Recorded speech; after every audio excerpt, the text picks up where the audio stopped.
Love stories have always held a special place in the heart of mythology, weaving together passion, sacrifice, and the eternal struggle between mortal desires and divine will.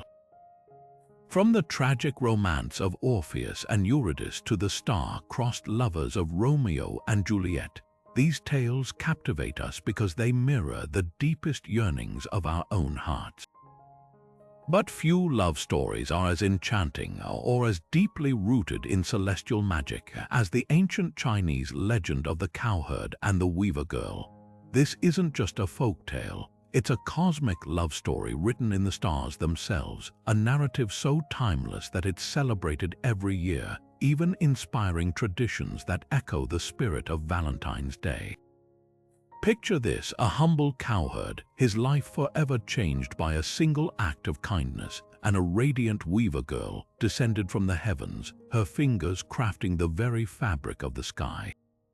Their love defies the boundaries between earth and heaven, a bond so pure it moves the gods themselves, but not without consequence. This is a tale where magic isn't just a backdrop, it's the very force that pulls them together and tragically tears them apart.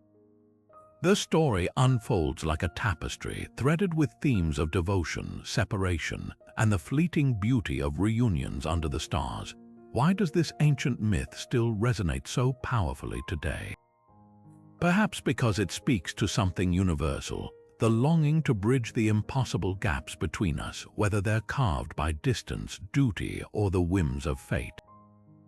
As we dive into the Cowherd and Weaver Girl's story, you'll discover how their love became immortalized in the night sky, how their annual reunion sparkles across cultures, and why this tale remains one of China's most cherished legends.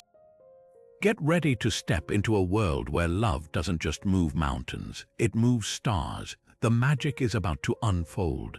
Before we meet the Cowherd, we must first understand the celestial origins of the Weaver Girl, a figure not of this earth but of the heavens themselves.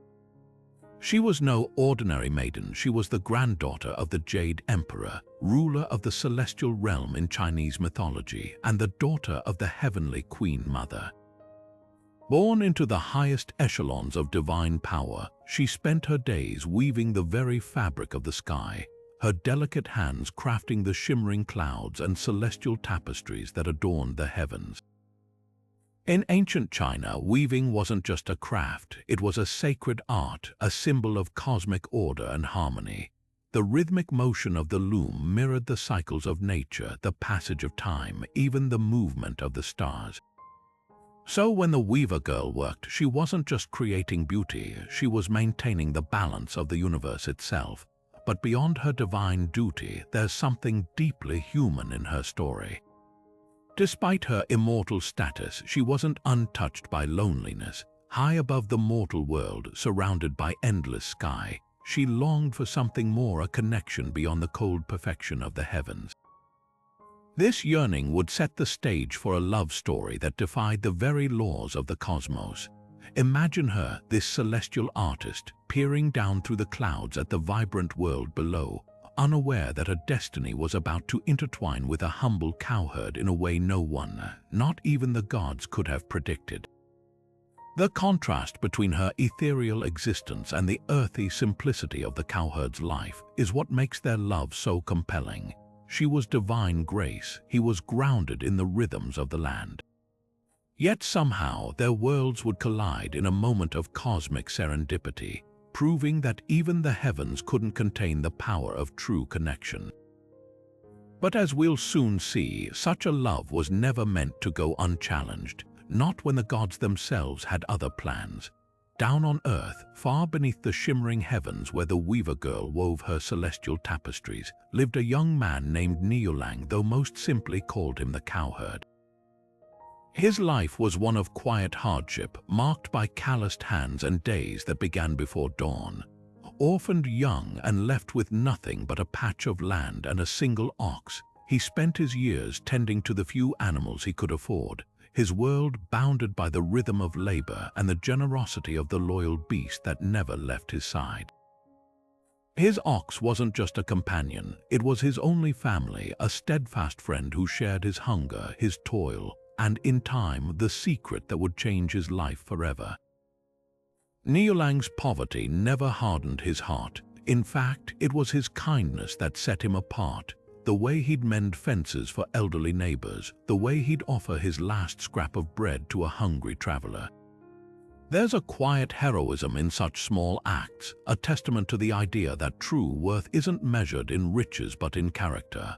And though he couldn't have known it, these very traits, his humility, his gentle spirit, were preparing him for a destiny far grander than anything his simple life had hinted at. But let's talk about that ox for a moment, because in myths, animals are never just animals.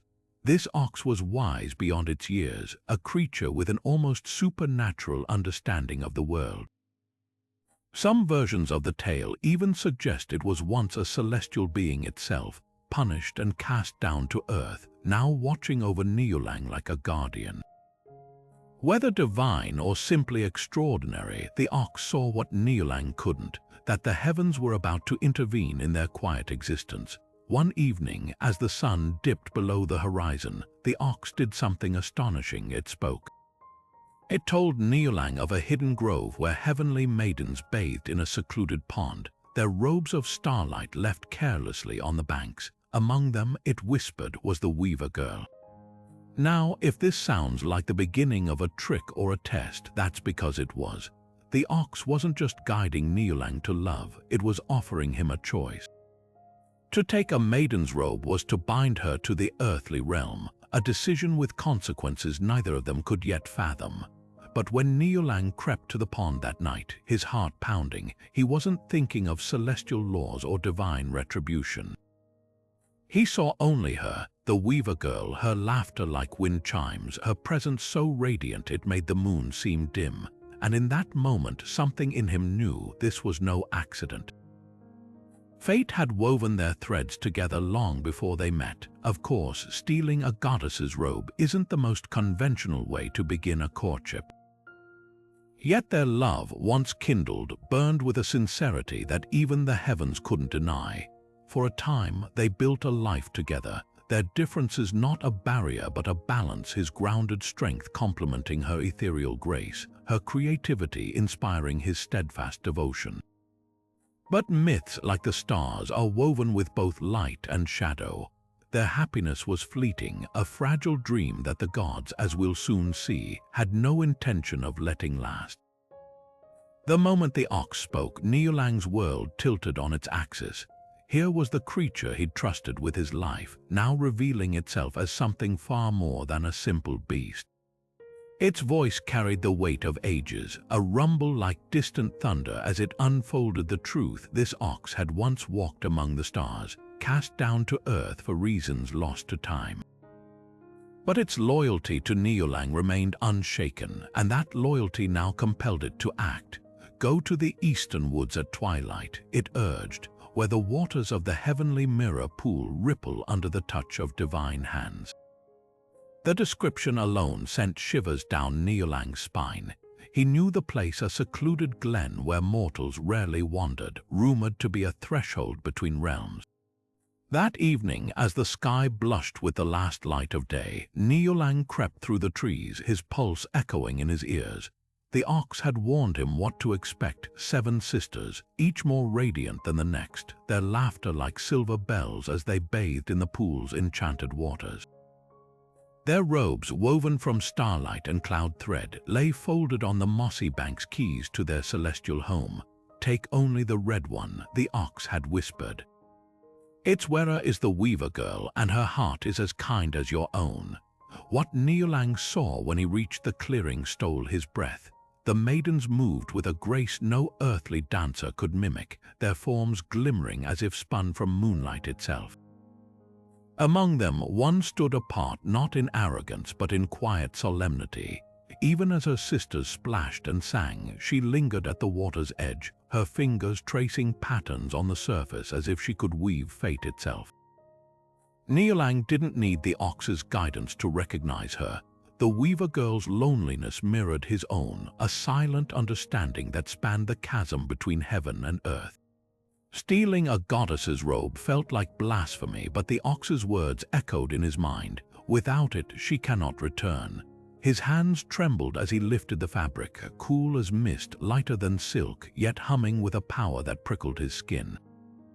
The moment the robe left the bank, the air changed. The sisters stilled, their laughter dying as they turned toward the trees. Niulang's chest tightened as the weaver girl's eyes met his, not with anger, but with a curiosity that made the world fall away. Her sisters fled, their robes clutched tight as they ascended on shafts of golden light.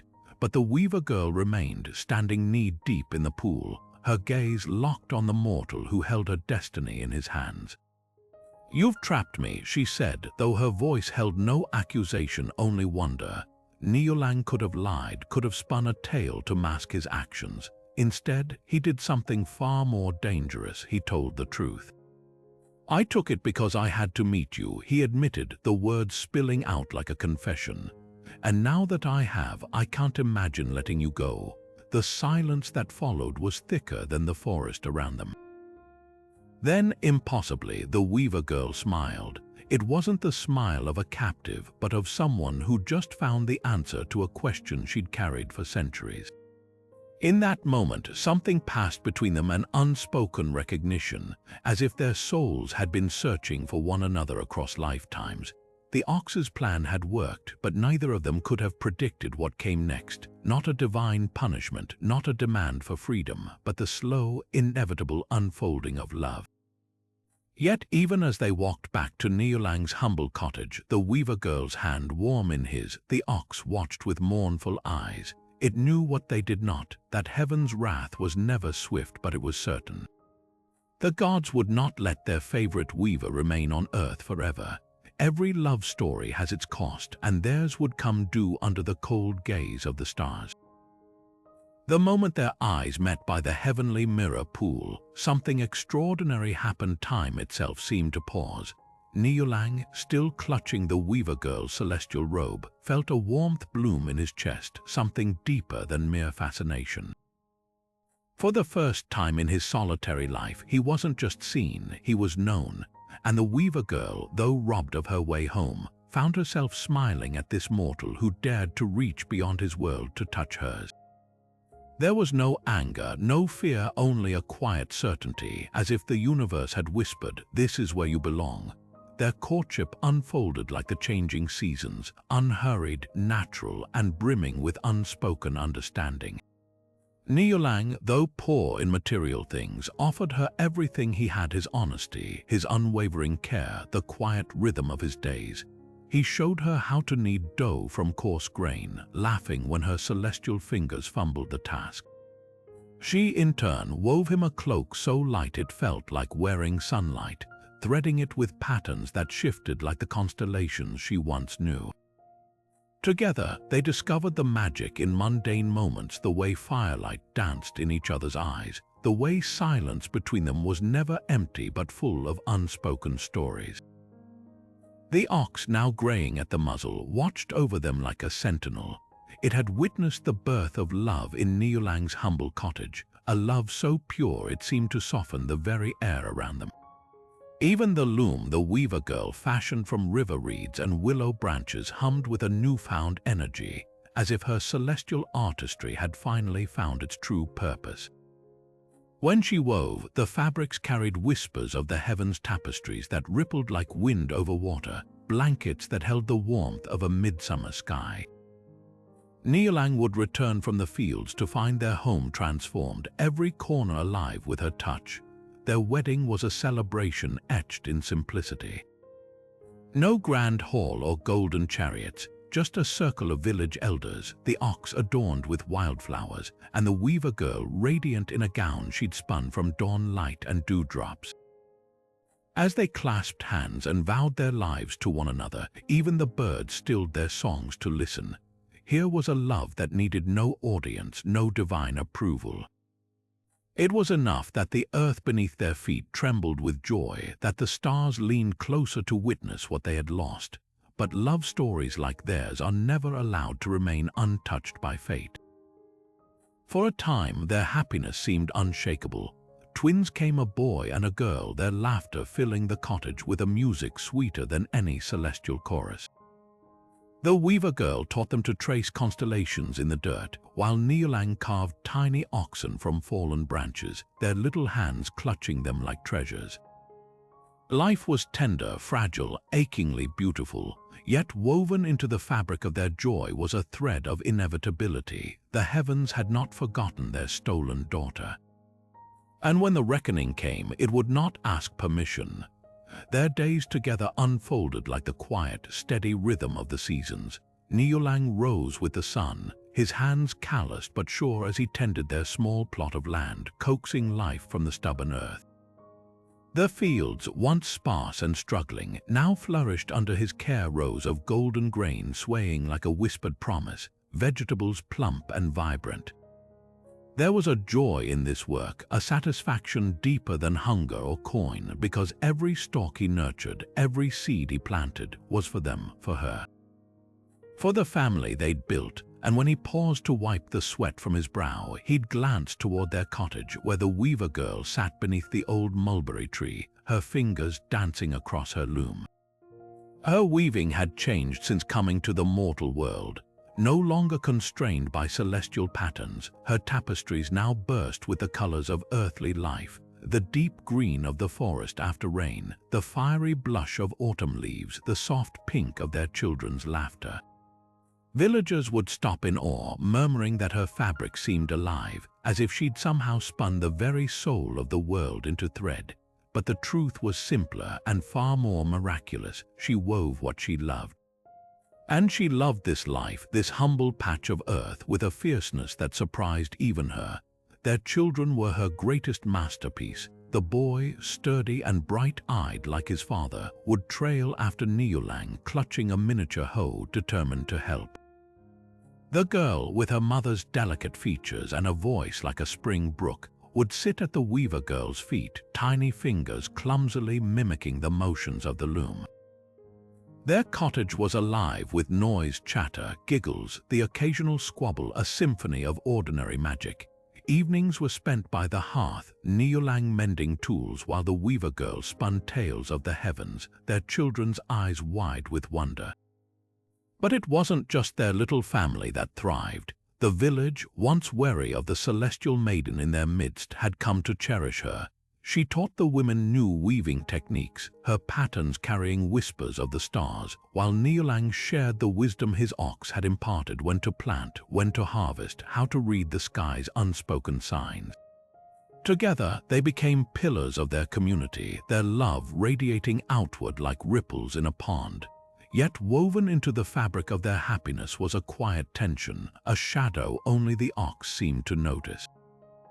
It would watch the weaver girl sometimes, its old eyes clouded with sorrow, as she gazed at the horizon where sky met earth. She never spoke of it, but in those moments her fingers would still on the loom, as if remembering a thread she'd left unfinished. Niulang, ever attuned to her heart, would squeeze her shoulder wordlessly, and she'd smile, shaking off the melancholy like a fleeting dream. For now, this was enough. The smell of fresh baked bread, the sound of rain on the roof, the warmth of their children curled between them at night, these were the things that anchored her to the earth. And if sometimes, in the deepest quiet of night, she traced the constellations through the window with a longing she couldn't name, well, that was a small price to pay for a love that had rewritten the stars themselves. But heaven's patience was not eternal, and the ox knew better than any of them. No mortal joy, no matter how bright, could outshine the will of the gods. High above the mortal world, where time flowed like silk through a loom, the celestial court was in chaos. For years, the heavens had been dimmer, not in a way most would notice, but the Jade Emperor, ruler of all under the sky, felt it like a missing tooth. The clouds lacked their usual luster, the constellations seemed frayed at the edges, and the tapestries of the seasons arrived late, their colors muted. At first, he dismissed it as the whims of minor spirits, until the day he strode into the great weaving hall and found it empty. Not a single thread trembled on the loom. The silence was louder than thunder. His attendants trembled as he demanded answers, their voices tripping over one another. The weaver girl's sisters, usually so poised, could barely meet his gaze. She went to bathe in the mortal realm, one whispered. That was years ago. The word years struck the Jade Emperor like a physical blow. Time moved differently in heaven. A decade could pass in the blink of an eye, but for one of the celestial weavers to abandon her post. Unthinkable, and then came the worst revelation delivered by a trembling star scribe. Not only had she stayed on earth, she had married a mortal, a man who tended oxen and tilled soil, who had never so much as glimpsed the golden spires of the heavenly palace. The court held its breath as the Jade Emperor's face darkened. This wasn't just disobedience, it was an unraveling of the cosmic order. The Weaver Girl's threads held the fabric of the sky together. Her absence left gaps where dark winds whispered through, where seasons tangled. But more than that, her choice was a slap to the face of divine authority. If a granddaughter of heaven could simply choose to leave, what stopped others from following? His voice, when it came, was deceptively soft, like the first drop of rain before a monsoon. Bring her back. The Queen Mother, ever pragmatic, laid a hand on his arm. She has children now, she murmured. A family, would you truly? Enough. The Jade Emperor's roar shook the pillars of the court. She is not of that world. Her duty is here, her place is here. And then, with a cold finality that brooked no argument, he lifted his hand and tore the very air apart. A river of stars spilled from his fingers, twisting and coiling until it formed a roaring, silver gash across the sky. The Milky Way, a barrier no mortal could cross. Let her see what she has chosen, he said, and the heavens trembled at his wrath. The order was given: retrieve the Weaver Girl by force if necessary. No plea, no promise, no earthly love would stand in the way of heaven's will. And so the celestial guards descended, their armor gleaming like ice, their faces impassive. They came not at dawn or dusk, but in the brutal light of noon, when the world was stripped of shadows and the truth was laid bare. Niulang was in the field when the sky split open. One moment the sun hung bright and ordinary, the next the air itself seemed to shatter, and the Weaver Girl's name tore from his throat as she was lifted into the air, her hands outstretched toward him, their children wailing at his feet. He ran, of course. He ran until his lungs burned, until the ox, old now but still fierce, charged after the retreating figures, bellowing its grief. But the Milky Way yawned before them, its currents swift and merciless. The last thing Niulang saw was his wife's face, streaked with tears, her fingers straining toward earth as the heavens swallowed her whole. Silence fell over the village. The ox collapsed beside Niulang, its breath ragged.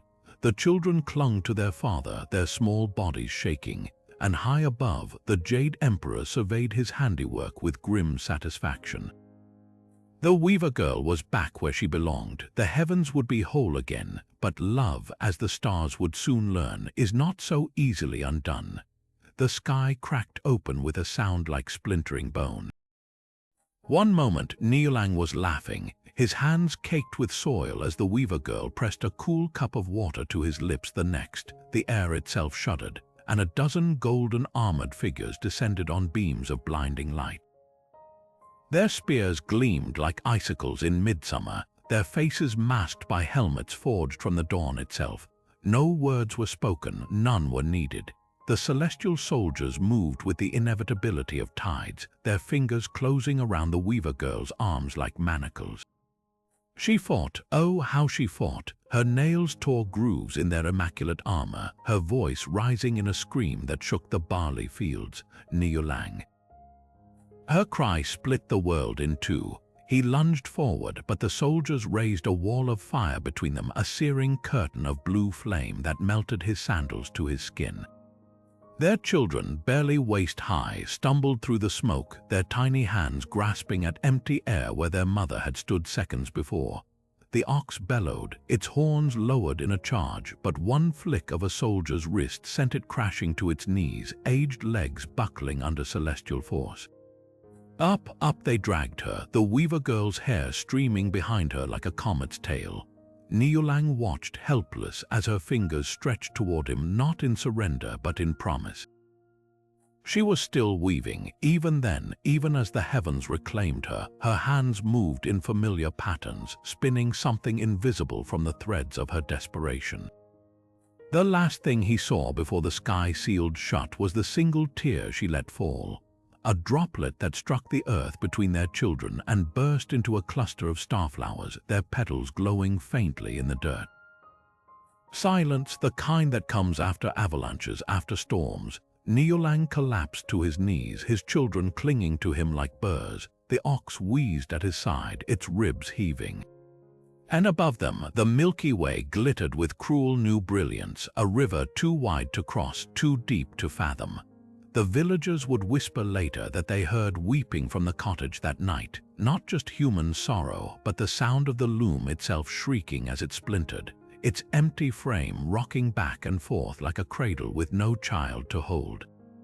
But in the ashes of that devastation, something stubborn took root, because love, when it's real, doesn't know how to die quietly, and Niulang, his hands still blistered from grasping at the impossible, wasn't done fighting yet. Niulang's hands trembled as he gathered the starflowers that had bloomed where his wife's tear fell. Their petals pulsed with a faint, otherworldly glow, as if holding fragments of the weaver girl's essence. Around him, the village stood frozen in horrified silence, except for the ragged breathing of his ox, its massive body shuddering against the earth. The beast's eyes, usually so knowing, had dimmed to cloudy mirrors.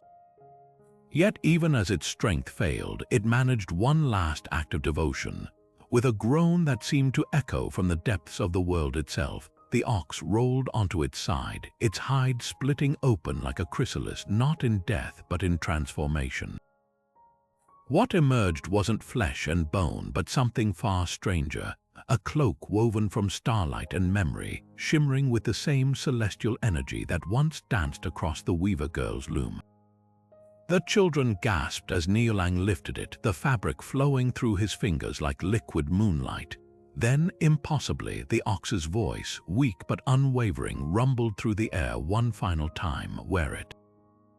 Follow her. The moment the hide settled over Niulang's shoulders, the weight of grief lifted not from his heart but from his very bones. He felt lighter than the summer wind, as if the earth's pull had been cut by an unseen hand. Scooping his children into his arms, he barely had time to whisper, "Hold tight," before his feet left the ground. The village shrank beneath them, roofs becoming toy blocks, the ox's body a mere speck in the barley field. Higher they rose, through wisps of cloud that clung to their skin like damp silk, toward the cruel brilliance of the Milky Way. But the heavens had never intended to make their reunion easy. The celestial river wasn't water, but a churning tempest of souls, lost wishes, broken promises, the echoes of every mortal who'd ever reached for the divine and fallen short. Currents of stardust lashed at Niulang's face, each grain burning like embers. His daughter buried her face in his neck, her tiny fists clutching the hide. His son screamed as a whirlpool of constellations yawned beneath them, its gravity threatening to tear them apart. Yet Niulang pressed on, his every muscle straining against the tide. Somewhere in that maelstrom, he heard it, a sound so fragile it could have been his imagination. The weaver girl's loom, not the earthly one that had shattered in their cottage, but her true loom, the one that wove the fabric of the cosmos itself. Its rhythmic clicks were a beacon guiding him through the storm. He followed that sound like a drowning man follows a lifeline, his children's weight the only anchor keeping him from dissolving into the starlight. Then, abruptly, the chaos stilled. Before them stretched a bridge of magpies, thousands upon thousands of them, their wings interlocked to form a living path across the Milky Way.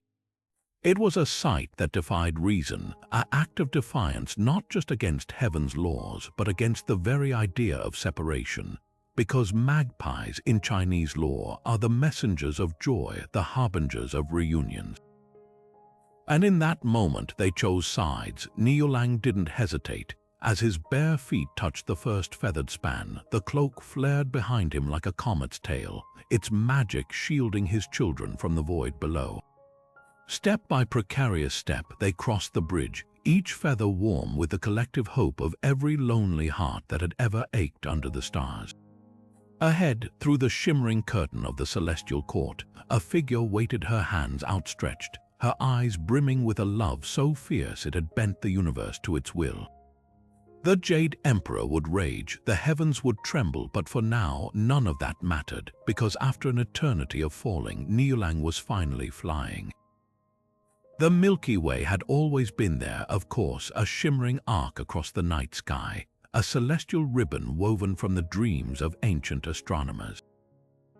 But on the day the Jade Emperor tore the heavens apart, it became something far more terrible, a weapon.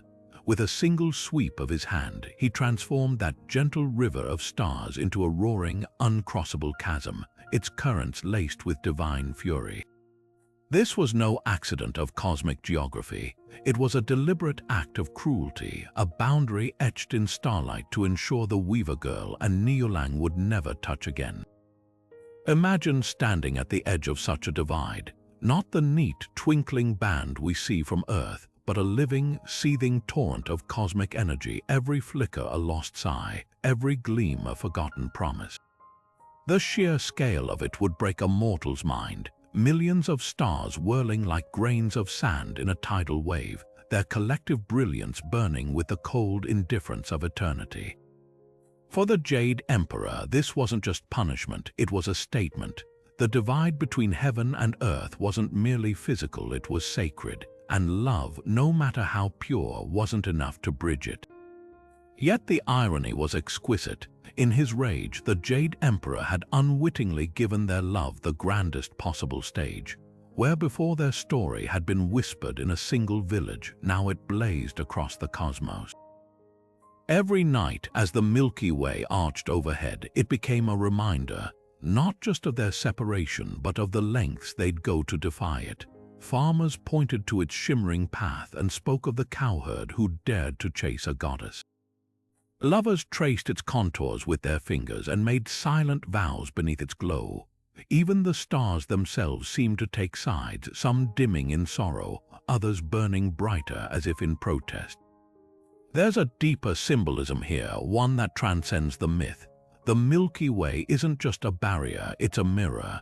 It reflects every impossible divide we've ever faced, the distances between cultures, the gaps in understanding, the silent chasms that grow between even the closest of hearts. The Jade Emperor thought he was teaching a lesson about knowing one's place, but what he really revealed was this: true love doesn't recognize boundaries. It creates its own, and so the legend took root. Year after year, on the 7th night of the 7th lunar month, something miraculous would happen. Magpies, those messengers of joy, would flock to the Milky Way by the thousands, their wings knitting together to form a fragile bridge across the void.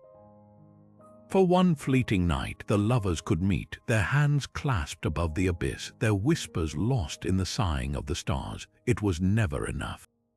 It was everything. The Jade Emperor, for all his power, had underestimated two things: the stubbornness of birds and the persistence of memory, because stories, like starlight, have a way of traveling farther than anyone intends.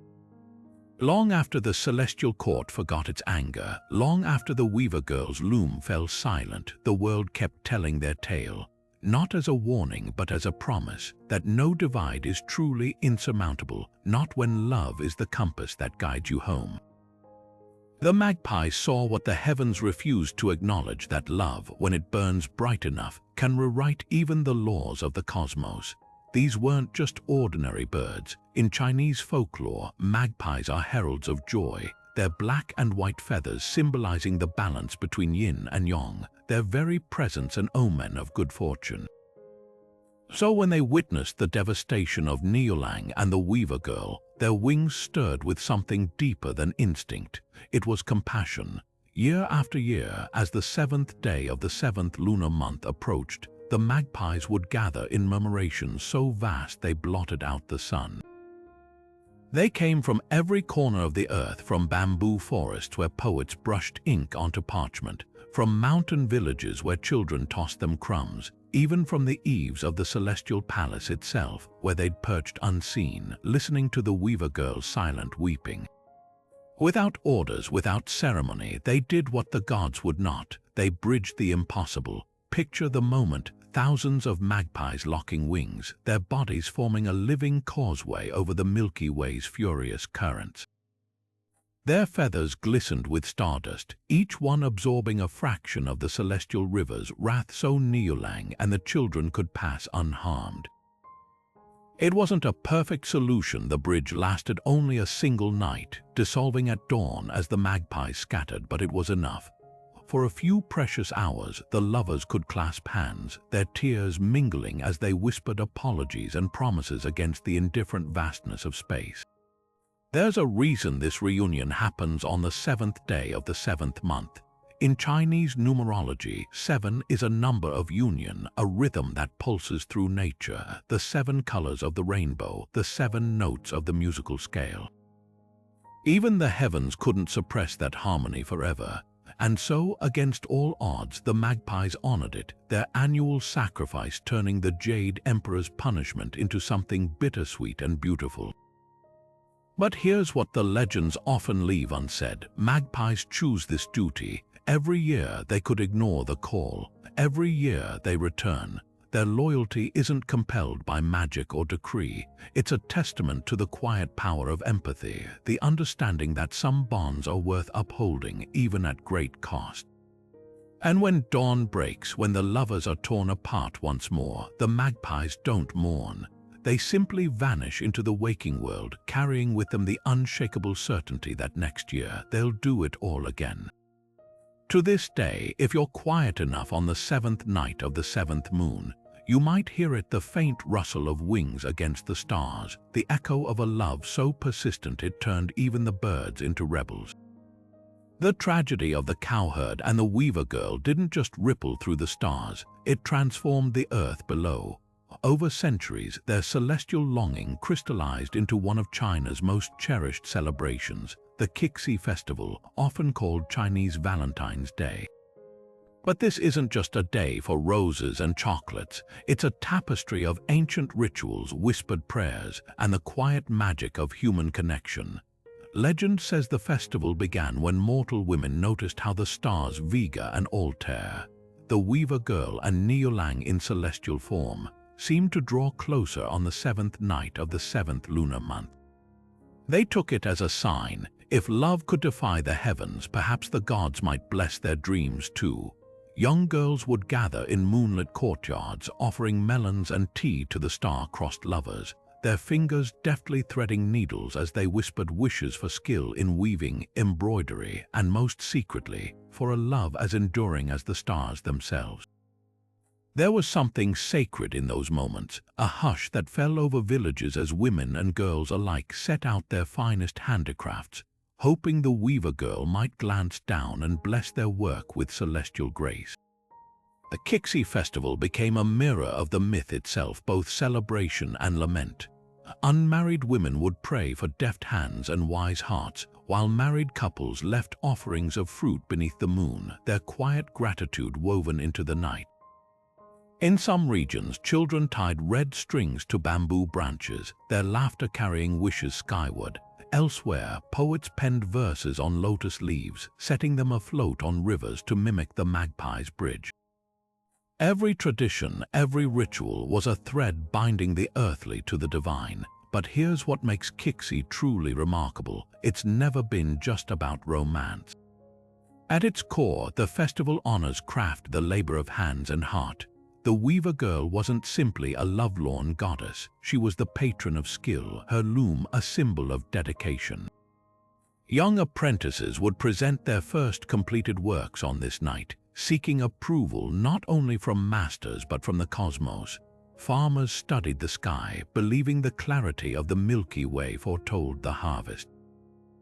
Even today, in bustling modern cities, you'll find elderly women teaching granddaughters to fold paper magpies, their fingers tracing patterns older than dynasties.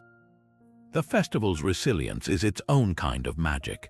Through wars, revolutions, and the relentless march of time, Qixi endured.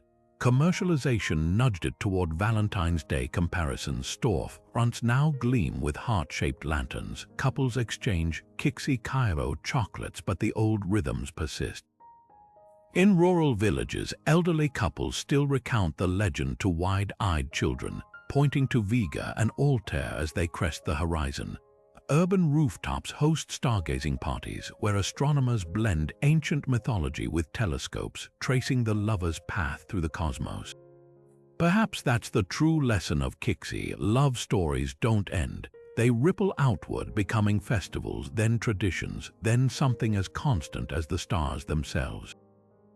The Jade Emperor's wrath couldn't erase the Cowherd and Weaver girl, and time hasn't dulled the world's need to believe in a love that bridges all divides. Every seventh night of the seventh moon, when the magpies take flight and the heavens seem just a little softer, that belief burns brighter than ever.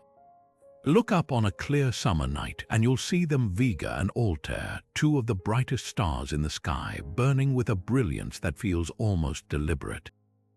Vega, the Weaver girl, glows blue-white in the constellation Lyra, her light steady as a loom's rhythm. Across the vast dark, Altair, the Cowherd, anchors the constellation Aquila, flanked by two smaller stars like children clinging to his sleeves. Between them stretches the Milky Way, not just a backdrop but a character in their story, a river of stars so dense it seems impassable, just as the Jade Emperor intended. What's remarkable isn't just their placement but their persistence. Vega is 25 light-years from Earth, Altair just 17, a hair's breadth in cosmic terms, yet an eternity in human scale. Their light reaches us as a message from the past, a wink from an ancient tale still unfolding overhead. In midsummer, especially around the Qixi festival, they're impossible to miss. Vega high in the zenith, Altair rising east, the Milky Way a shimmering divide. It's as if the heavens stage their reunion annually, a celestial performance for anyone below who cares to watch. But here's where astronomy and myth collide in stunning harmony. The stars' positions aren't static. Earth's wobble on its axis means Vega was once our North Star and will be again in 12,000 years. Yet no matter how the heavens shift, Vega and Altair remain locked in their dance, close enough to glimpse each other, forever barred from touching. Chinese astronomers knew this millennia ago, weaving the stars' immovable fate into the legend. They named Vega Zhai Nu, the weaving maiden, and Altair Qian Nu, the cowherd, their titles etched into star maps long before telescopes revealed the true scale of the cosmos.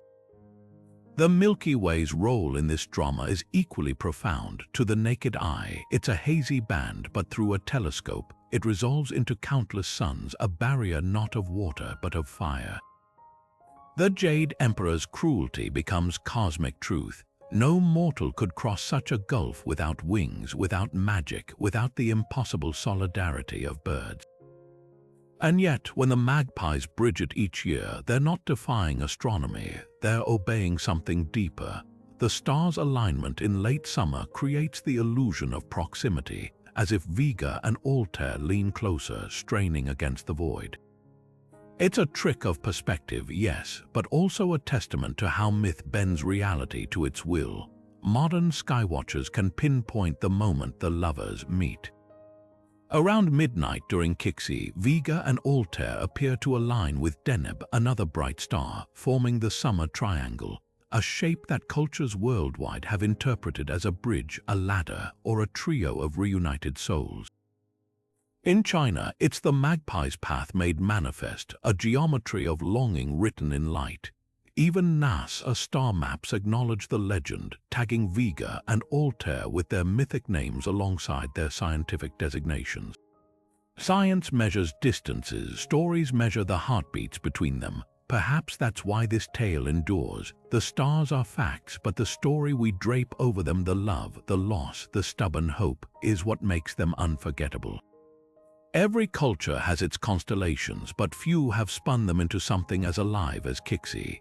When you point to Vega and Altair tonight, you're not just naming stars, you're touching a thread that stretches back millennia, one that still trembles with the Weaver girl's unbroken vow.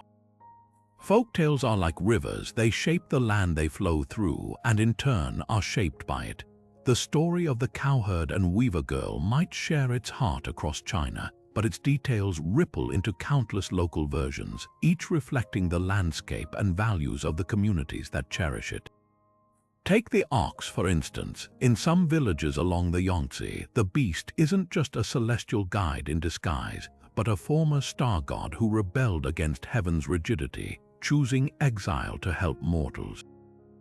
Fishermen's tales near the Yellow River whisper that the ox's hide didn't just become a cloak. It transformed into the first fishing net, its knots still threaded with traces of stardust. Then there's the matter of the weaver girl's sisters. Most versions mention 7 celestial maidens, but in the misty highlands of Yunnan, elders speak of 12, their robes dyed with the colors of the lunar months. Their bathing pool isn't just a chance meeting place, it's a mirror of Lake Diane, where local women once left offerings of embroidered silk, hoping the weaver girl's kin would bless their needlework. Meanwhile, in the arid northwest, the sisters are pared down to 3, their roles distilled into symbols of fate. One spins the thread of life, one measures it, and the last, the weaver girl herself, dares to cut it short for love. Even the Magpie's bridge shifts with the terrain. Coastal retellings describe how the birds' wings drip seawater as they fly, their feathers salted with the tears of parted lovers. In the bamboo forests of Sichuan, the bridge isn't just a path, it's a living sculpture, the birds interlocking so tightly that their patterns form celestial characters, spelling out forgotten prayers for reunion. And in Taiwan's indigenous Peiwen tradition, the magpies are joined by blue pheasants, their turquoise tail feathers weaving threads of earthbound sky into the bridge's fabric. What's fascinating isn't just the variations, but what they reveal. A story about separation becomes a lens for regional identity. The Jade Emperor's wrath might be absolute in imperial court retellings, but among the Hakka people, a migratory community, he's portrayed with reluctant empathy, a ruler bound by cosmic laws even he can't break. For them, the lovers' annual meeting isn't just romantic, it's a metaphor for the Hakka's own cyclical returns to ancestral lands. The most striking adaptation might be from Korea, where the tale of Jeonwoo and Jiknyeo mirrors China's legend but with a twist.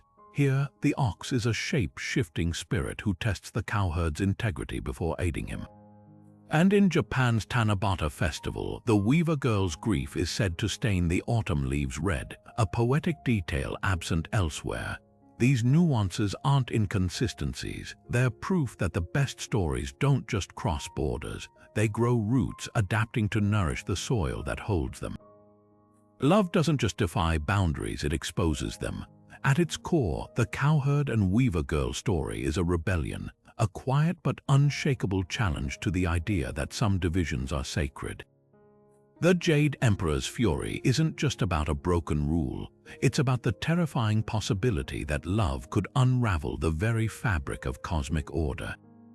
When the weaver girl chooses a mortal over her divine duty, she isn't just abandoning her loom, she's questioning a system that values obedience over humanity. And Niulang, with his worn hands and stubborn heart, proves that devotion isn't measured in power but in persistence. Their tale holds up a mirror to our own world where hierarchies, whether of class, race, or destiny, often dictate who gets to love whom. Sacrifice pulses through every beat of this story, but it's never one-sided.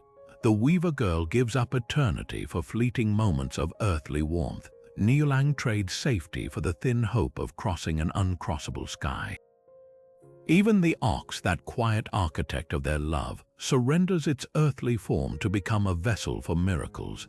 These aren't grand, dramatic gestures, they're choices made in whispers in the spaces between heartbeats. There's a profound lesson here. True sacrifice isn't about losing something, but about valuing something else more. The weaver girl's tapestries might have clothed the heavens, but she wove her most enduring masterpiece from the ordinary threads of family, patience, and shared laughter. Perseverance is the quiet hero of this myth. Consider the magpies, creatures with no stake in the lover's fate, yet they return year after year, their wings forming a bridge that even the gods couldn't foresee. Their loyalty suggests something radical, that solidarity can outlast tyranny. Niulang doesn't storm the heavens with weapons, he simply refuses to stop walking, his children's hands in his, until the universe bends to meet him halfway. And the weaver girl, though bound to her loom, weaves her longing into the stars themselves, turning duty into quiet resistance. Their love isn't a lightning strike, it's the slow erosion of a river carving through stone. Beneath the celestial spectacle lies a biting critique of rigidity. The Jade Emperor isn't just a villain, he's a symbol of systems that prize order over empathy. His Milky Way isn't merely a barrier, it's bureaucracy written in starlight, a divine, this far and no further. Yet the story whispers a dangerous truth. No hierarchy is absolute when faced with the sheer tenacity of the human and divine heart. The Weaver Girl's defiance isn't framed as chaos but as correction. By choosing love, she reveals the flaw in a system that would call such a choice disobedience. Perhaps the most subversive lesson is this: happiness doesn't have to be eternal to be worthwhile. The lovers' annual meeting lasts mere hours, a blink in cosmic time. But those hours are enough. In a culture that often prizes permanence, their story elevates the beauty of the ephemeral, the stolen moments, the fragile bridges, the understanding that some joys are precious precisely because they're fleeting.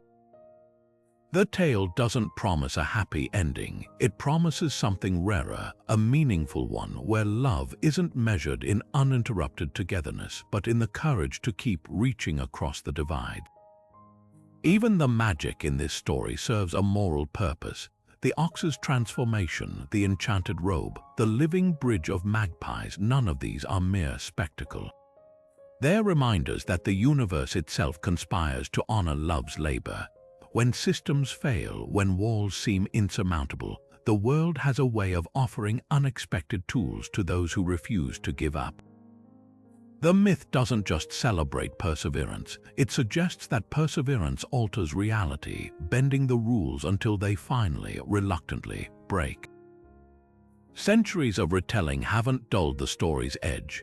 If anything, it feels more urgent now in a world still fractured by unseen barriers. The Cowherd and Weaver Girl don't just belong to ancient China, they are ancestors to every couple who's ever loved across borders, defied expectations, or turned their faces toward the sky and whispered, "One more try." Their legacy isn't just a festival or a constellation.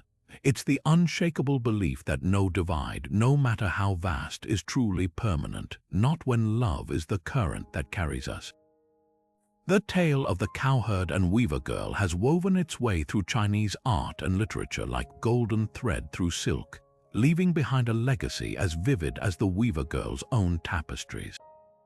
Take Tang Dynasty poetry, where the lovers became a favorite muse for scholars who saw their own yearnings reflected in the stars.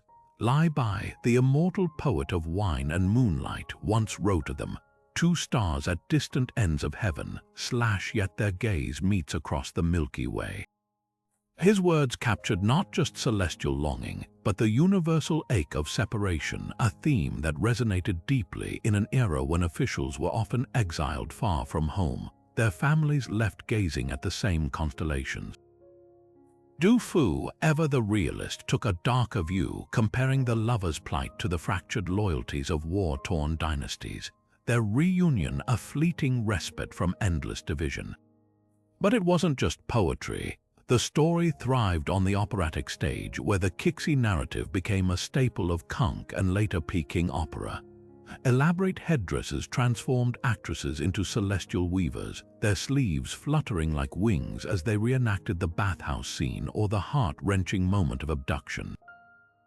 The Magpie's bridge, portrayed through acrobats tumbling in synchronized flight, turned astronomy into spectacle. One Ming Dynasty libretto even dared to humanize the Jade Emperor, giving him a soliloquy where he confessed envy for the mortal love he could never experience, a radical twist that audiences debated for decades. Visual artists, too, couldn't resist the myth's symbolic richness. A 14th-century ink wash scroll, now housed in the Palace Museum, shows the Weaver Girl mid-descent, her robe trailing clouds as she steps toward Niulang's outstretched hand. The empty space between them isn't just negative space, it's the Milky Way in waiting, a masterclass in liubai, a leaving blank technique that lets the viewer's imagination complete the story. Ming Dynasty porcelain painters favored a different moment. The lovers reunited on the Magpie's bridge, their children clinging to Niulang's sleeves while celestial guards glower from the margins. These weren't mere decorations, they were narratives in pigment meant to be read as much as seen. Even folk art embraced the tale. New Year's woodblock prints from Qing-era Shandong depict the couple surrounded by melons and magpies, visual puns on fertility and joy. In rural Hunan, embroidered bridal valises hid scenes of the heavenly mirror pool within their linings, a secret wish for marital bliss stitched in floss so fine it seemed spun from starlight. The story's adaptability is key to its endurance. A Tang poet might see political allegory, a Ming painter could explore compositional daring, while a village grandmother threading a needle found solace in its constancy. The 20th century brought reinterpretations that would have stunned ancient bards. Contemporary ink artist Zhu Bing reimagined the Milky Way as a river of movable type, a commentary on how stories themselves bridge time. Meanwhile, filmmaker Hu Xiao Scenes the Assassin wove visual nods to the legend into a scene where lovers part at dawn, their silhouettes echoing Vega and Altair's eternal nearness. Even pop culture couldn't resist. A viral cantopop ballad from the 90s recast the Weaver Girl as a modern office worker, her celestial robe a business suit snatched by a bicycle messenger, proof that the myth's bones remain timeless no matter the skin they wear. What makes this artistic legacy so extraordinary isn't just its variety, but its intimacy. Every brushstroke, every aria, every couplet became a way to hold the story close, to say, this isn't just about them, it's about us. When a Song Dynasty scholar painted the Weaver Girl's loom unattended, his audience knew he mourned his own abandoned ambitions. When a King opera singer belted out Niulang's lament, factory workers in the cheap seats wept for hometown sweethearts. The tale's power lies in its emptiness, like the negative space in that Ming scroll. It invites each generation to pour their own longing into the gaps, ensuring the stars never truly fade. Modern retellings of the Cowherd and Weaver Girl story prove that some loves are too timeless to stay confined to ancient texts. Take the lush 2016 Chinese fantasy film The Magpie Bridge, where director Zhang Wei transplants the myth into a futuristic megacity. Here, the Weaver Girl becomes a rogue AI program trapped in the corporate servers of a tech empire, her celestial robe recast as encrypted code. Niulang morphs into a bicycle courier who accidentally downloads her, their love story unfolding through glitching holograms and firewalls that mirror the Milky Way's divide. Critics praised how the film kept the myth's soul while dressing it in neon, using binary rain instead of starflowers and drones replacing magpies, the most arresting scene. A climactic chase across a virtual bridge built from fragments of deleted emails, a poignant nod to how modern connections flicker between intimacy and impermanence. Animated adaptations have reimagined the tale with equal ingenuity. The 2020 anime Star Crossed turned the lovers into rival astronauts from warring space colonies, their only meeting place a derelict space station at the galaxy's edge. Japanese animators leaned into the story's visual potential, rendering the Milky Way as a nebula of pulsing data streams and the Ox as a sentient mecha with mournful blue optics. But the true innovation lay in the children, now cyborg twins who spliced their DNA to create organic magpies, fusing biotechnology with folklore.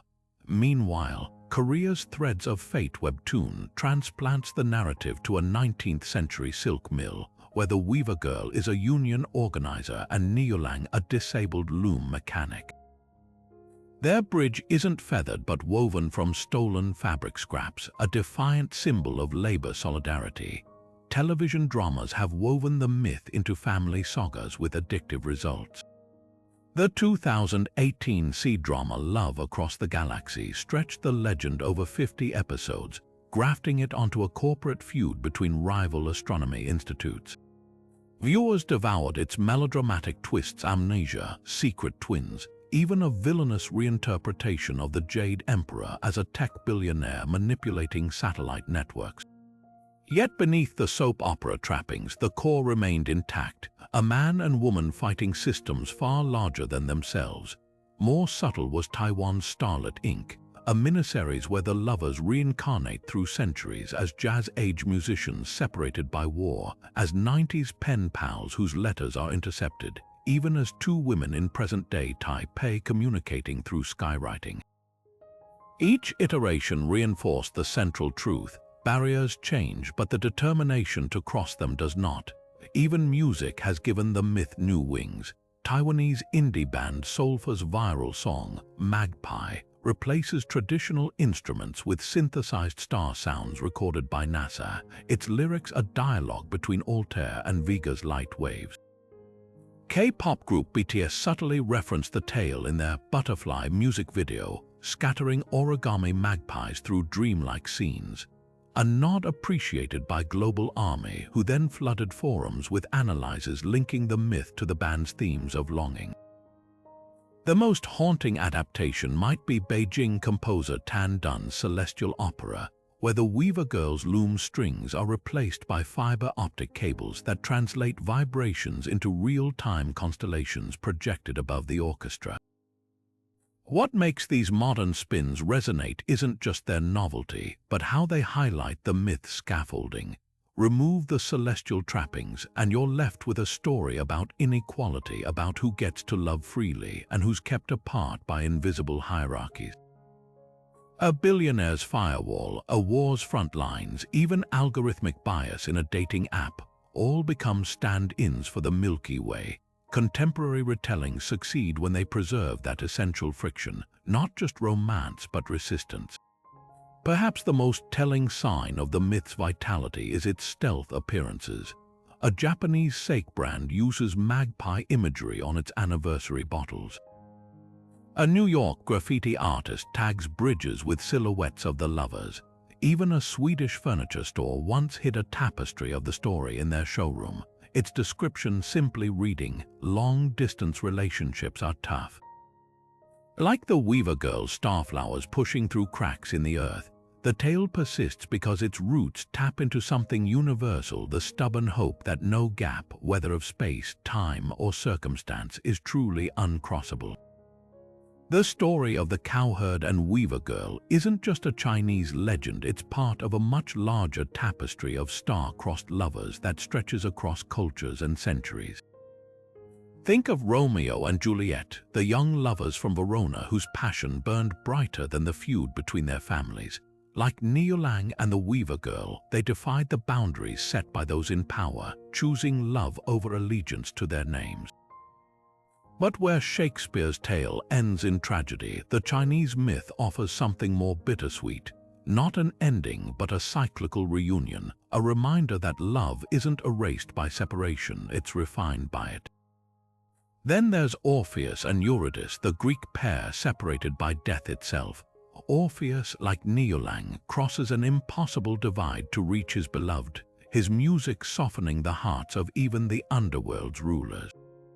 But where Orpheus fails, turning back at the last moment, losing Eurydice forever, the Cowherd and Weaver Girl succeed, if only for a night each year.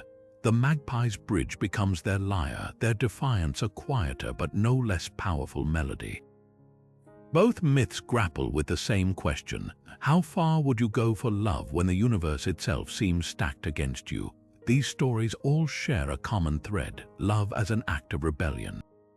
Whether it's the Jade Emperor's celestial decree, the Capulets and Montague's blood feud, or Hades' unyielding grip on the dead, the obstacles may change, but the heart's response doesn't. The lovers in these tales don't just pine, they act, Juliet drinks a potion, Orpheus descends into hell, and Niulang, armed with nothing but an oxhide cloak, chases his wife into the sky. The specifics vary, but the message is universal. Love doesn't ask permission, yet there's a crucial difference in how these myths handle time. Western tragedies often freeze their lovers in a single, devastating moment: Romeo's poison, Eurydice's second death. But the Cowherd and Weaver girl story is inherently cyclical, bound to the rhythms of the lunar calendar. Their separation isn't final, it's seasonal, like harvests or migrating birds. This isn't just narrative flair, it reflects a cultural perspective where endings are rarely absolute, where even grief has its appointed time and place. Even the celestial imagery ties these myths together. Vega and Altair are China's answer to Romeo's star-crossed fate, their light a reminder that love isn't bound by earthly limits. The Milky Way mirrors the river Styx, a boundary both physical and symbolic. But while Orpheus loses Eurydice to the underworld's shadows, the Weaver girl and Niulang turn their divide into a stage, their annual reunion a performance witnessed by the entire cosmos. What makes these parallels so compelling isn't just their similarities, but how they refract differently through each culture's lens. The West often frames love as a force that consumes itself, a blaze too bright to last. Eastern traditions, by contrast, frequently depict it as a river carving its path slowly but inexorably through stone. Both are true, both hurt, and both remind us that the oldest stories aren't just about love, they're about what happens when love refuses to accept the world as it is. Look up at the summer sky and you'll witness something extraordinary, not just a love story written in the stars, but a celestial dance rooted in astrophysics. Vega and Altair, the luminous counterparts of the Weaver girl and Cowherd, aren't merely poetic symbols. They're real stars with measurable distances, temperatures, and orbits that make their annual reunion a spectacle of cosmic timing. Vega, 25 light-years away in the constellation Lyra, is one of the brightest stars in the northern hemisphere, burning blue-white with a luminosity 50 times that of our Sun. Altair, closer at 17 light-years, anchors Aquila with a rapid spin so violent it flattens the star like a celestial tangerine. Each year, as Earth tilts on its axis in late summer, these two stars appear to drift toward each other in the night sky, an illusion of perspective, but no less magical for it. The Milky Way's role in this myth gains new depth when viewed through the lens of astronomy. What ancient storytellers saw as a shimmering river is, in reality, the edge-on view of our galaxy, a disk of 100 billion stars so dense it forms a hazy band. From Earth, this heavenly river does indeed separate Vega and Altair, just as the tale describes. But here's the scientific twist: the stars aren't actually close. Vega lies in the Orion arm of the Milky Way, while Altair sits nearer to Earth in the Sagittarius arm. The vast interstellar dust between them would take a spacecraft millennia to cross, making the Magpie's bridge not just mythical, but a poetic defiance of physics itself. Seasonal visibility adds another layer. In mid-July to August, Vega and Altair dominate the zenith just as the Qixi festival unfolds, their apparent proximity peaking around the 7th day of the 7th lunar month. This isn't coincidence. Ancient Chinese astronomers meticulously tracked these patterns, syncing rituals with celestial events. They noticed something modern astronomers confirm. During Qixi, the summer triangle, formed by Vega, Altair, and Deneb, aligns almost perpendicular to the horizon, creating the illusion of a bridge spanning the sky. Even the magpie's role finds eerie resonance in nature. These birds molt in late summer, their shed feathers historically collected during Qixi as tokens of good fortune.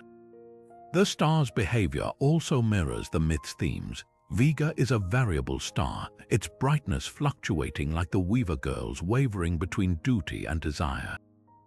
Altair, with its dizzying rotation speed, evokes Niulang's relentless pursuit, and the Milky Way, its true nature as a barred spiral galaxy, with stars forever cycling its arms, echoes the lovers' cyclical reunions.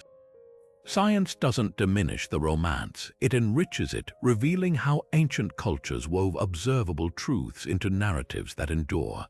Perhaps most striking is how modern astronomy confirms a detail the myth got startlingly right. Vega and Altair are moving toward each other.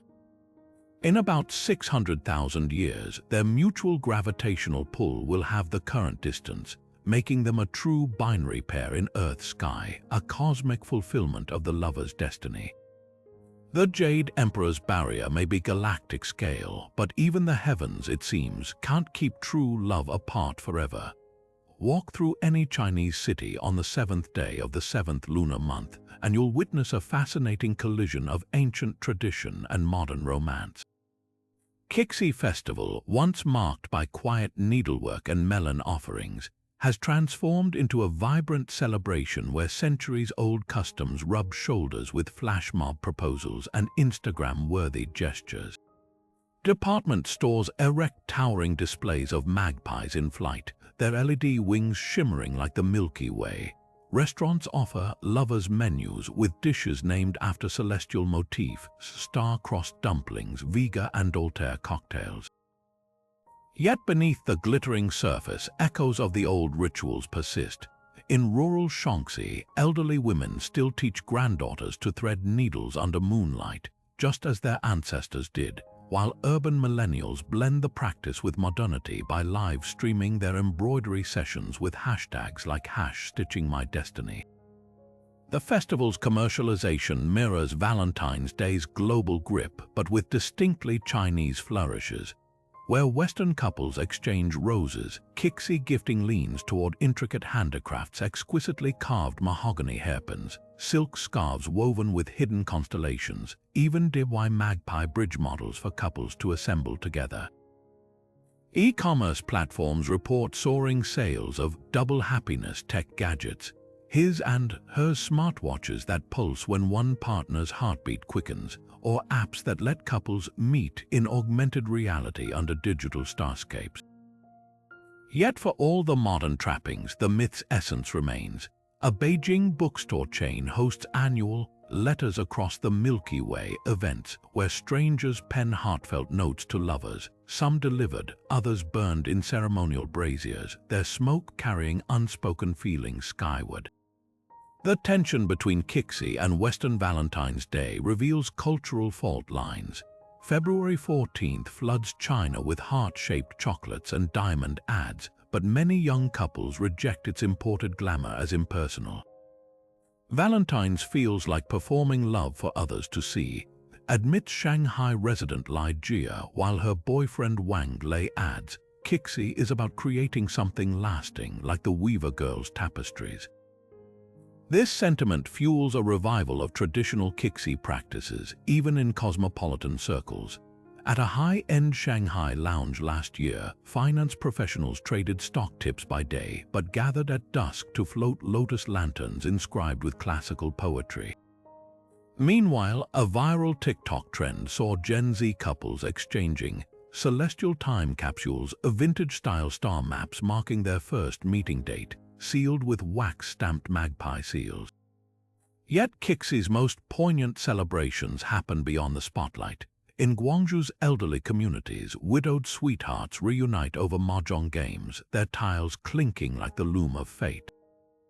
Migrant workers separated by factory jobs send voice messages time to play when Vega rises in their hometown skies. And in a quiet Chengdu park, a non-profit organizes stargazing for singles, where telescopes point not just at the stars but at handwritten notes left by previous attendees, a chain of hope stretching back years. These unscripted moments capture Qixi's enduring magic, not just a day for romance, but a reminder that love, in all its forms, is worth crossing rivers of stars for. The festival's evolution speaks to something deeper than consumerism. It's about reclaiming narrative ownership. Where Valentine's Day centers on grand gestures, Qixi thrives in subtlety. A wife mending her husband's coat with thread dyed in starflower pigment, a gay couple exchanging embroidered handkerchiefs in lieu of legal recognition, teenagers sneaking glances at Altair through classroom windows. Commercialization may have amplified Qixi's visibility, but its heartbeat remains the quiet defiance of the original tale. The belief that no barrier, whether of space, time, or societal expectation, is truly insurmountable when hearts align. As one Nanjing street vendor hawking paper magpies told me with a wink, the Jade Emperor thought he could control love with a river of stars, but have you seen today's delivery drones? Even heaven can't stop progress. The Weaver Girl's story unfolds like a tapestry of contradictions when viewed through a feminist lens, at once a tale of rebellion and a blueprint for gendered constraints. On the surface, she appears to exercise remarkable agency, abandoning her celestial post, choosing a mortal life, and defying the Jade Emperor's decree. Yet scratch deeper, and the narrative reveals uncomfortable truths about how traditional folklore often frames female autonomy.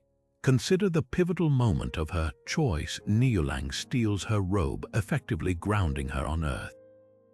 Is this really consent or captivity dressed in romantic guise? Early versions of the myth hardly dwell on her feelings in that instant. Her acceptance is assumed, her desire secondary to the cowherd's pursuit. The imbalance is striking. He acts while she is acted upon.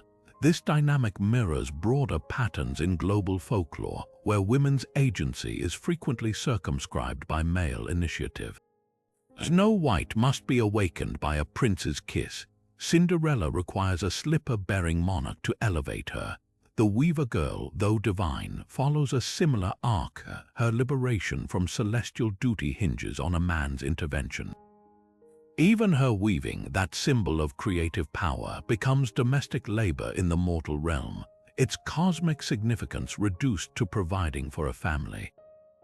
The myth celebrates her sacrifice, but rarely questions why sacrifice is demanded of her alone. Where Niulang retains his earthly autonomy, the Weaver Girl is forever torn between two worlds, her identity fractured by competing obligations. Yet there's subversion hidden in the subtext. The Weaver Girl's quiet acts of resistance, weaving starlight into mortal cloth, teaching her daughter celestial patterns, hint at an interior world the myth doesn't fully articulate. In some regional variants, she's no passive captive but an active conspirator, whispering directions to Niulang from the pond, her eyes alight with cunning. These nuances suggest oral storytellers may have imbued her with more cunning than written records preserved. Even her abduction by celestial guards carries feminist undertones. It's not just a punishment, but a reassertion of patriarchal control over a woman who dared prioritize personal happiness over cosmic order. The Jade Emperor's wrath isn't merely about broken rules, it's about a granddaughter who rejected her assigned role as a celestial cog. Modern feminist retellings have seized these threads, reweaving the narrative to center the Weaver Girl's voice. Taiwanese novelist Lai Ang's The Milky Way reimagines her as a strategist who orchestrates her own earthly sojourn, using Niulang as a means to escape heaven's gilded cage. In a groundbreaking Beijing opera adaptation, the Weaver Girl's loom becomes a metaphor for female labor, its threads representing the invisible work that sustains both heaven and earth. Even the Magpie's bridge transforms into a symbol of collective female solidarity, with matriarchal bird clans defying celestial law to aid her. These interpretations expose the paradox at the story's heart, a tale that romanticizes female sacrifice while simultaneously showcasing the explosive power of a woman who refuses to be sacrificed. Critically, the Weaver Girl's lack of narrative focus in traditional versions speaks volumes about whose stories get prioritized. Niulang's journey, his poverty, his kindness, his daring flight, occupies emotional center stage, while her celestial loneliness and postpartum joys are mere brushstrokes. This imbalance reflects historical storytelling norms, where women's inner lives were often flattened into archetypes: the nurturing wife, the grieving mother, the dutiful daughter. Yet the very fact that her story endured, whispered by generations of women over looms and laundry, suggests subversive potential. Perhaps the silences in the myth aren't omissions, but invitations, gaps where listeners could imagine her thoughts, her rage, her unspoken negotiations with fate. The ultimate feminist critique might lie in the story's resolution. The weaver girl returns to her loom, her rebellion contained but not extinguished. Yearly reunions temper her punishment, yet they also institutionalize her separation, framing marital longing as natural rather than imposed. There's haunting resonance here with modern discussions about having it all, the impossible expectation that women balance career or, in her case, cosmic duty with family without structural support. Her celestial loom never stops demanding thread, her children never stop needing her embrace. The myth offers no solution, only cyclical endurance, but feminist readings also reclaim the weaver girl's quiet power. Her loom controls time itself, her tears birth starflowers. Even in captivity, she weaves resistance not with swords or speeches, but with the persistence of her craft, the unbroken thread of her love. If the traditional narrative minimizes her agency, contemporary retellings are unraveling that constraint, revealing a goddess who was never just a prize to be won, but a force who shaped her own destiny, one stubborn stitch at a time. The ox in this myth is far more than a simple farm animal. It's a celestial agent with one foot in the divine and the other in the dirt, a creature whose loyalty transcends the boundaries of life itself. Consider the paradox of its existence, a being powerful enough to speak prophecies, yet bound to earthly toil, wise enough to orchestrate the weaver girl's descent, yet helpless to prevent its own demise. Its body may resemble an ordinary ox, but its actions reveal a deeper lineage, one whispered in regional folktales as a fallen star god or a punished immortal, stripped of wings and forced to walk among mortals as penance. What's striking isn't just its supernatural knowledge, but its choice to use that knowledge for Niulang's sake. When it directs him to the heavenly mirror pool, it isn't merely playing matchmaker, it's defying celestial order, risking retribution to gift a lonely cowherd with a love the ox itself will never know. Sacrifice pulses through every act of this mysterious creature, its final moments collapsing in the field, its hide splitting open to reveal a cloak of starlight echo ancient shamanic rituals where animals served as bridges between realms. In Siberian traditions, reindeer carried souls to the afterlife. In Hindu cosmology, bulls upheld the pillars of the world. The ox's transformation mirrors these archetypes, its body becoming a vessel for transcendence. But unlike mythical steeds who bear heroes into battle, this ox's gift is quieter. It offers not glory but the chance to pursue. Its hide doesn't guarantee victory, it merely enables the attempt, a subtle nod to the Taoist principle that the journey matters more than the outcome. Symbolically, the ox embodies dualities, strength and surrender, earth and sky, sacrifice and agency. Its very form, a beast of burden, becomes a metaphor for the weight of love. Notice how it never judges Niulang's choices, even when they lead to catastrophe. It doesn't intervene when celestial gods tear the weaver girl away. It simply provides the tools for the next step. This refusal to dictate mirrors a profound truth about guidance.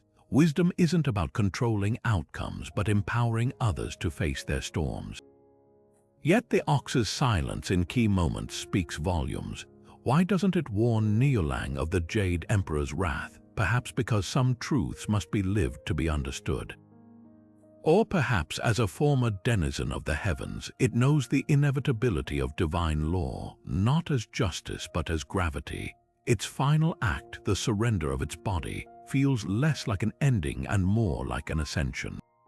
The cloak it leaves behind hums with the same energy as the weaver girl's loom, suggesting they share a common origin in the celestial forge. What lingers long after the tale ends is the ox's quiet dignity. It asks for no temples, no prayers, only to serve, then vanish. In a story filled with grand emotions, its steadfast presence reminds us that love isn't just passion and rebellion. It's also the unassuming hands that lift us when the stars seem too far to reach. The fate of the Cowherd and Weaver girls' children is where the myth takes its most tender and sometimes darkest turns. While many retellings focus solely on the lovers' separation, regional variations breathe life into the twins, transforming them from background figures into pivotal players in their parents' celestial drama. In one haunting version from Sichuan, the children don't just watch their mother vanish into the sky. They chase her, their tiny feet leaving trails of glowing footprints that harden into a staircase of stars.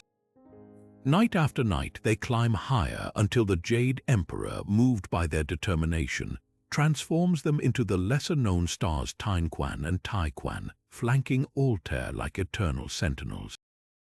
Their light becomes a beacon for their father, guiding his annual flight across the Milky Way. Other traditions grant the children even greater agency.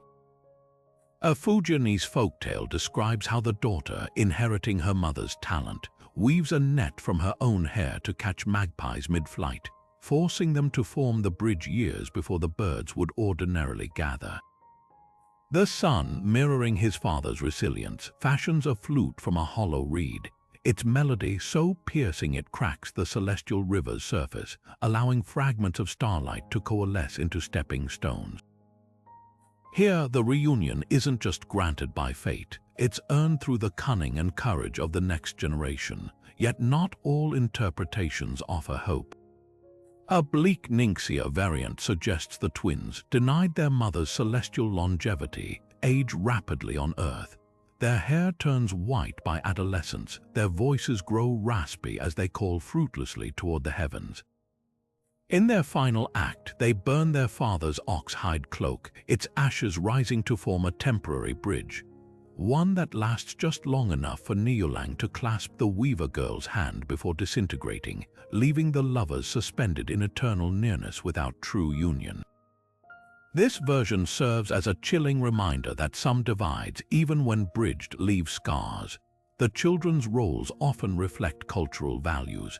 In agrarian communities, they're depicted scattering seeds along the magpie's path, ensuring the birds return annually like crops following seasons.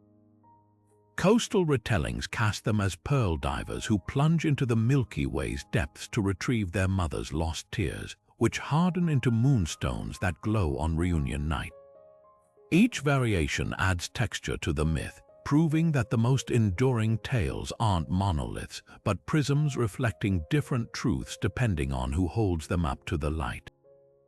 Perhaps the most poignant thread uniting these versions is the children's liminality, neither fully mortal nor divine, forever caught between worlds. Their very existence defies the Jade Emperor's imposed order, living proof that love, once unleashed, can't be neatly contained. Whether as stars, bridge builders, or tragic intermediaries, they ensure the story never truly ends, only evolves one generation reaching further than the last, each adding new stitches to an ever-growing celestial tapestry. True love stories never fade, they simply find new ways to breathe. The Cowherd and Weaver girl's tale has endured for over 2,000 years, not because it's frozen in time, but because it refuses to be. Like the Weaver girl's loom threading starlight into cloth, each generation weaves the myth into the fabric of their own lives, finding fresh resonance in its themes of separation, devotion, and the quiet rebellion of the heart.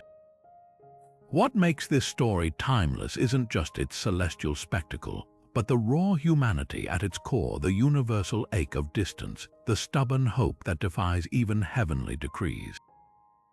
Consider how effortlessly the myth adapts to modern anxieties. In an era of long-distance relationships and digital connections, the Milky Way isn't just a celestial barrier. It's the ocean between migrant workers and their families, the time zones straining midnight phone calls, the cultural divides that lovers bridge daily. A 12th century poet mourning his exiled wife and a college student swiping through time zones to see her boyfriend's pixelated smile are united by the same longing the stars immortalize. The story's genius lies in its emptiness. It doesn't dictate how to love across divides, only that the attempt matters more than the odds. Artists and writers keep returning to this well because the myth isn't a closed book but an open invitation. A Ming Dynasty painter might frame the lovers' reunion as a political allegory for fractured dynasties, while a contemporary filmmaker uses their separation to critique digital alienation. The Magpie's Bridge becomes everything from a subway map linking boroughs in a spoken-word poem to a chain of emoji-filled texts in a viral webcomic. Each interpretation layers new meaning onto the old bones of the tale, proving that myths aren't relics, they're mirrors, reflecting whatever the viewer brings to them. Even the story's structure resists rigidity. Unlike Western tragedies that climax in finality, the Cowherd and Weaver Girls' cyclical reunions model endurance rather than resolution. Their annual meeting isn't a happy ending, but a rhythm, a reminder that love isn't a single grand gesture, but the cumulative weight of small, repeated choices. This cyclical quality aligns perfectly with East Asian narrative traditions, where stories often spiral like seasons rather than marching toward definitive conclusions. It's why the tale thrives in cultures that value persistence over fireworks, where a wife waiting decades for her husband's return from war isn't passivity, but a different kind of courage. The myth's endurance also lies in its refusal to vilify any character completely. The Jade Emperor isn't a snarling villain, he's a ruler bound by cosmic order, his punishment born from duty as much as wrath. This nuance allows the story to resonate across power dynamics. A parent disapproving of a child's marriage might see themselves in the emperor's conflicted sternness, while the child recognizes Niulang's defiance. Even the magpies, those unexpected heroes, embody the power of collective action, a concept that sings whether applied to labor movements or climate activism. Perhaps most strikingly, the tale's legacy thrives in spaces far beyond art. Lunar New Year parades feature giant magpie puppets bobbing through crowds. Astrophysicists name exoplanets after the lovers. A Sichuanese noodle dish twisted into intertwining strands is playfully dubbed one thread from each star. The story has seeped into language itself when Mandarin speakers say, meeting across the Milky Way. They're invoking not just celestial imagery, but the quiet triumph of connection against impossible odds. At its heart, the myth endures because it's not really about gods and stars. It's about the student who studies abroad, clutching her phone for grainy glimpses of home. It's the nurse working night shifts, her wedding ring tapping against ICU railings as her spouse sleeps alone. It's every whispered, "I'll wait," echoing across battlefields, prison walls, or hospital windows. The Cowherd and Weaver Girls' greatest magic isn't their flight across the heavens, it's how effortlessly they step down from the constellations to walk among us. Their story endlessly rewritten in the quiet spaces between hands that can't quite touch, yet never stop reaching. Some stories are stitched so deeply into the fabric of culture that they become more than legends. They become shared emotional landmarks guiding us back to what matters most. The Cowherd and Weaver Girls' tale endures not because it's ancient, but because it's alive. Every time we glance at the summer triangle of Vega and Altair, every Qixi festival where couples exchange handmade gifts, every moment we choose to bridge our own divides, we're adding new threads to their celestial tapestry. Their love story transcends mythology because it's never been just about gods and mortals. It's about the quiet courage to keep reaching, even when the universe seems determined to keep you apart. Valentine's Day often gets reduced to chocolates and roses, but traditions like Qixi remind us that romance is rooted in something far deeper: resilience. While Western Valentines traces back to martyred saints and Victorian cards, the Chinese festival draws its power from a celestial metaphor: love as an act of defiance, a refusal to let distance have the final word. Both celebrations, despite their different origins, orbit the same truth. Real love isn't just whispered in candlelit dinners, but forged in the willingness to build bridges where none seem possible. As the stars continue their slow dance toward eventual union in 600,000 years, we're left with the story's greatest gift: not a perfect ending, but the promise of possibility. The Jade Emperor's decree couldn't erase the Weaver girl's love any more than time can dim the light of Vega and Altair. That's why this myth still resonates, especially in our fractured modern world. Whether it's a long-distance relationship tested by borders, a family separated by circumstance, or simply the gaps we all feel between intention and connection, the tale whispers keep weaving. So tonight, step outside and look up, trace the summer triangle with your finger. Imagine the magpies gathering, their wings beating in quiet rebellion against separation. Then tell us what mythical love story speaks to your life. Is it Orpheus braving the underworld, or perhaps the Filipino moon goddess Bulan descending to heal a mortal's grief? Drop your favorites in the comments and let's build our own bridge of shared stories. After all, myths only live when we carry them forward, not as relics but as reminders that love in all its forms is the closest thing we have to magic.